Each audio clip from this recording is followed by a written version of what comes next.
بسم اللہ الرحمن الرحیم نحمدہ و نصلی علی رسولہ الکریم۔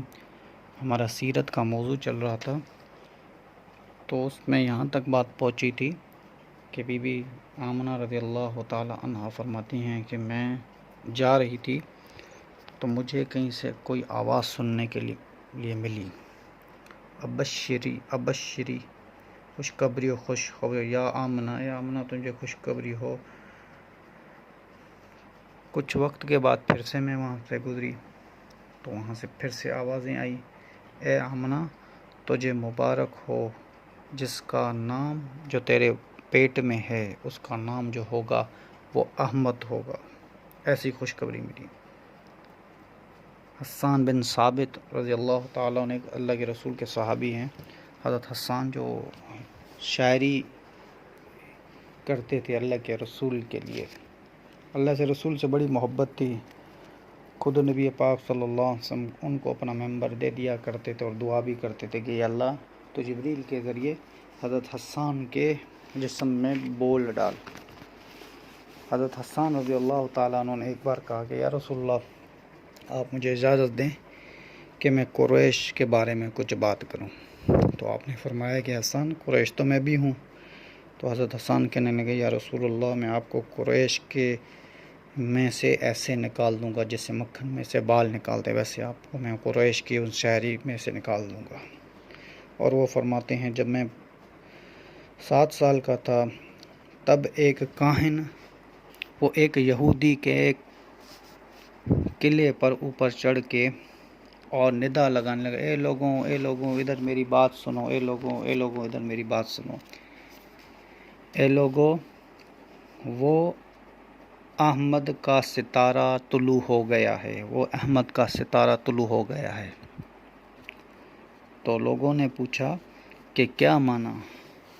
تو کہا کہ اس امت کا نبی احمد صلی اللہ علیہ وسلم آنے والے ہیں، اس کا نطفہ جو ہے وہ ٹھہر گیا ہے حمل میں، اس کا نطفہ جو ہے وہ ٹھہر گیا ہے حمل میں۔ حضرت عبد المطلب فرماتے ہیں کہ ایک بار میں تجارت کے لیے شام جا رہا تھا تو 3 لوگ میرے ساتھ اور بھی تھے جو میرے ساتھ شام چلے، اور وہاں پر پہنچ کر شام جب میں پہنچا تو کچھ یہودی عالم تھے، ان کو پتہ چلا میرے بارے میں کہ بھئی یہ لوگ مکے سے آئے ہوئے ہیں، تو انہوں نے ہم کو بلایا اور ہم سے سوال کہ بھئی کہاں کے ہو؟ ہم نے کہا مکے کے، سرزمین مکہ کے۔ انہوں نے کہا اچھا۔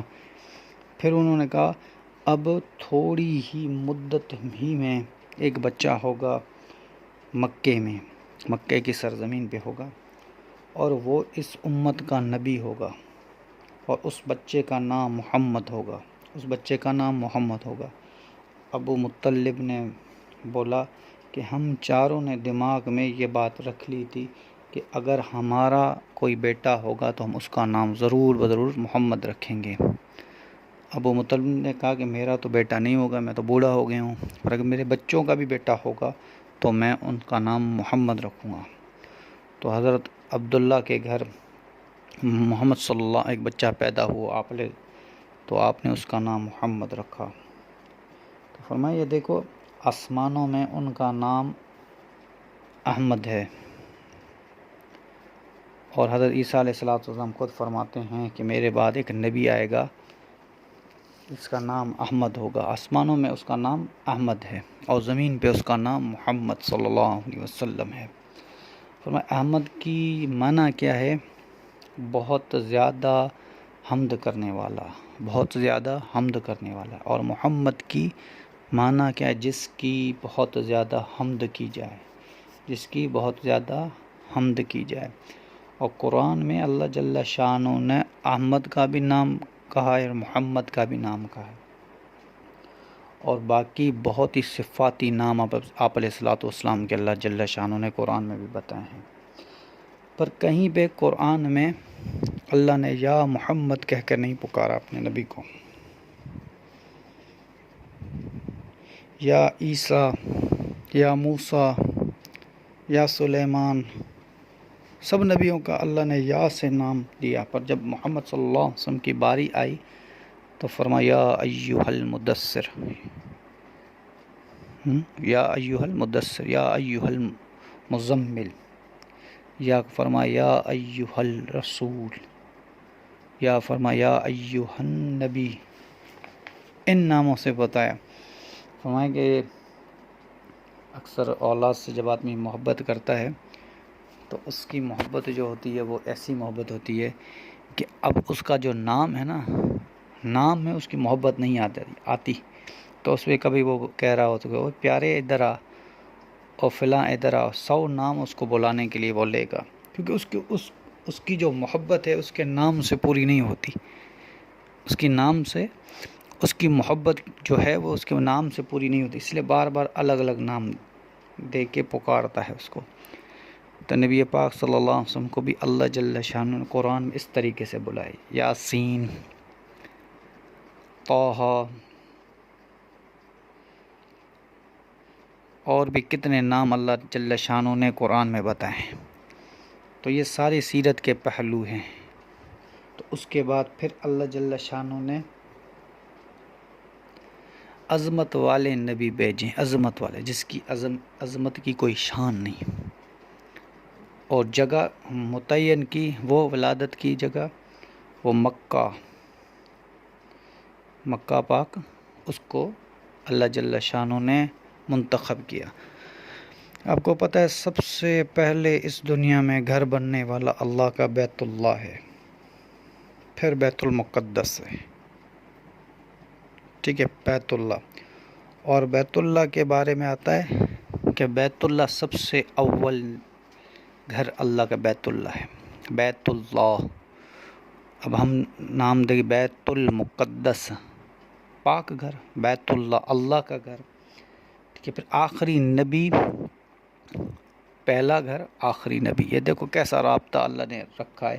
اور بیت اللہ کو اللہ نے کسی نبی کا کعبہ نہیں بنایا سوائے محمد صلی اللہ علیہ وسلم کے۔ بیت اللہ کو بیت اللہ بنایا، پر عبادت کس کی کر رہے تھے سارے نبی؟ بیت المقدس کی۔ پھر ولادت کی جگہ مکہ، ہجرت کی جگہ اللہ جل شانہ نے طے کر دی پہلے سے ہی، وہ مدینہ تھی، کیونکہ کتنی کتابوں میں، یہودیت کی کتابوں میں آیا ہے کہ بھئی نبی پاک صلی اللہ علیہ وسلم جو ہوں گے وہ مکے میں پیدا ہوں گے، ہجرت ان کی مدینہ ہوگی۔ اور اللہ جل شانہ نے وقت کیسا مقرر کیا؟ رب اول، فرمایا کہ ربی جو ہے سب موسموں سے اچھا موسم جو ہے رب اول کا ہے۔ پھر اللہ جل شانہ مکان بیت اللہ کو، ولد کی جگہ بیت اللہ۔ پھر سال جو اللہ جل شانہ نے طے کہ وہ اصحاب فیل والا سال رکھا، کہ بھئی یہ جو سال ہے اصحاب فیل والے سے ہی پہچانا جائے گا یہ سال۔ تو میرے بھائی یہ ساری رابطہ جو ہے وہ اللہ کے رسول سے ہی ملتے ہیں۔ حضرت سلمان فارسی رضی اللہ تعالیٰ عنہ فرماتے ہیں کہ میں ایک عیسائیت کا ایک بڑا عالم تھا، میں اس کے پاس رہتا تھا، اس کی خدمت کرتا تھا، میں کئی سال میں نے اس کی خدمت کی۔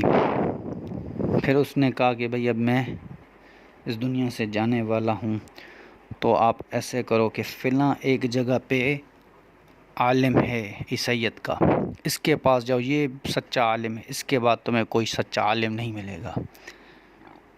سلمان فارسی فرماتے ہیں کہ میں چلا گیا وہاں پہ ان کے پاس، تو وہاں پہ جب پہنچا تو میں نے ان کی خدمت کی، کئی سال اس کی خدمت کی۔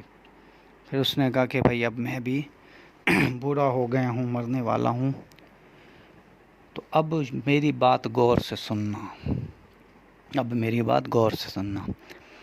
اب کوئی عیسائیت کا سچا جو ہے عالم ہے، راہب نہیں ہے بچہ ابھی، اب تم انتظار کرو، ایک نبی آئے گا جس کی مقام، جو ولادت مقام ہوگا وہ مکہ ہوگا، ہجرت اس کی مدینہ ہوگی، اور وہ صدقے کا مال نہیں لے گا کبھی بھی۔ صدقے کا مال اگر آپ اس کو دو گے صدقے کا مال تو وہ خود نہیں کھائے گا، ساتھیوں میں تقسیم کر دے گا، اور جب آپ ان کو ہدیہ دو گے تو وہ خود بھی کھائے گا اور اپنے ساتھیوں میں بھی تقسیم کرے گا۔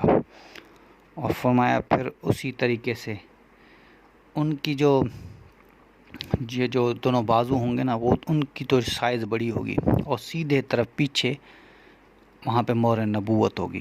حضرت سلمان فارسی نے فرمایا کہ میں وہاں سے نکلا، پھر میں قید ہو گیا، پھر کئی بار میں قید ہوا، پھر خریدا گیا، پھر بیچا گیا، پھر خریدا گیا، پھر بیچا گیا کئی بار۔ اور فرمایا پھر میں ایک یہودی کے پاس باغ میں کام کر رہا تھا، تو درخت کے اوپر کام کر رہا تھا یا درخت کے نیچے، میں کھجوریں توڑ رہا تھا نا، تو نیچے 2-3 آدمی بات کر رہے تھے۔ انہوں نے کہا کہ ایک آدمی آیا ہے مکے سے، تو میں مدینے میں کھجوروں کے باغ میں تھا۔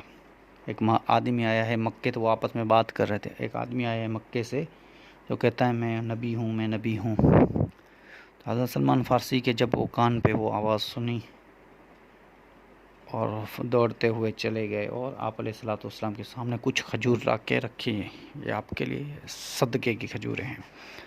تو آپ علیہ الصلوۃ والسلام نے خود نہیں کھائی، صحابہ میں دے دی، تقسیم کر دی۔ پھر دوسرے کسی موقع پر گئے اور فرمایا کہ یہ یہ ہدیے کی کھجوریں ہیں، تو آپ علیہ الصلوۃ والسلام نے خود بھی کھائی اور ساتھیوں کو بھی کھلائی۔ اب یہ ساری نشانی پوری ہو گئی جو اس نے بتائی تھی، جو ان کا عالم تھا اس نے بتائی تھی، سید کے عالم نے۔ اب ایک صرف نشانی تھی، وہ تھی مہر نبوت کو دیکھنا۔ ایک بار آپ علیہ الصلوۃ والسلام ٹیلے کے اوپر بیٹھے ہوئے تھے، تو ایک آپ کے اوپر 2 چادریں تھیں، ایک چادر نیچے بندھی ہوئی، دوسری چادر آپ کے اوپر پڑی ہوئی تھی۔ تو حضرت سلمان فارسی نے کہا میں اس جگہ پہ جا کے کھڑا ہو گیا جہاں سے تھوڑی ہوا لگے اور چادر تھوڑی سلکے، اور میں دیکھوں کہ وہ مہر نبوت کو۔ آپ علیہ الصلوۃ والسلام نا ایسے ایک ہاتھ پہ ٹیک دے کر بیٹھے ہوئے تھے، تو میں پیچھے سے اس جگہ پہ آ کے کھڑا ہو گیا، تو تھوڑی سی ہوا لگی جیسے، تو مہر نبوت میں نے دیکھی۔ تو حضور اقدس صلی اللہ علیہ وسلم نے کہا یا سلمان، ابھی بھی کیا تجھے کوئی نشانی چاہیے کیا میرے رسول ہونے پر؟ حضرت سلمان فارسی رضی اللہ عنہ فوراً دوڑے آپ کی طرف اور آپ کا ہاتھ چوما اور کہا اشہد ان لا الہ الا اللہ و اشہد ان محمدًا عبدہ و رسولہ، میں مانتا ہوں کہ آپ ہی اللہ کے رسول ہو۔ تو یہ حضرت سلمان فارسی کا قصہ تھا۔ تو انشاءاللہ اگلے ایپیسوڈ میں انشاءاللہ پیدائش کے متعلق بھی جو باتیں ہیں وہ ہم آپ کو بتائیں گے انشاءاللہ۔ سبحان ربک رب العزت عما یصفون والسلام علی المرسلین والحمد للہ رب العالمین وما علینا الا البلاغ۔ بسم اللہ الرحمن الرحیم، نحمدہ ونصلی علی رسولہ الکریم۔